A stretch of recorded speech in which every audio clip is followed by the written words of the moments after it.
Hello বন্ধুরা, কেমন আছো? আমরা আজকে ঘুরতে এসেছি বিশাখাপত্তনম। ভাইজ্যাক ঘুরবো। আমরা 26 তারিখ ট্রেন ধরছিলাম, 26 তারিখ, এবং আমরা বাড়ি ফিরবো 31শে ডিসেম্বর। তো 4 নাইট 5 ডেজের আমাদের পরিকল্পনা।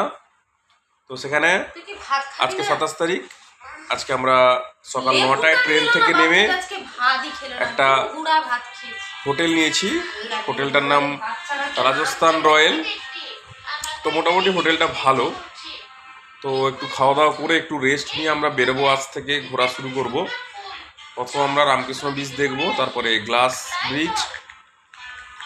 তো এরকম করে আমরা প্রত্যেকটা ঘোরার জায়গা স্পট বিশাখাপত্তনমে আমরা শেয়ার করব আপনাদের। আমার সঙ্গে থাকুন।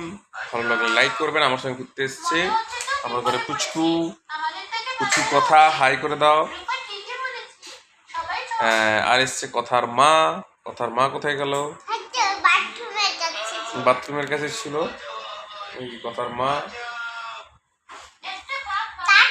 তো চলুন আমরা ঘুরতে বেরোবো, সবকিছু শেয়ার করবো, দেখতে থাকবো। হ্যাঁ কাকু।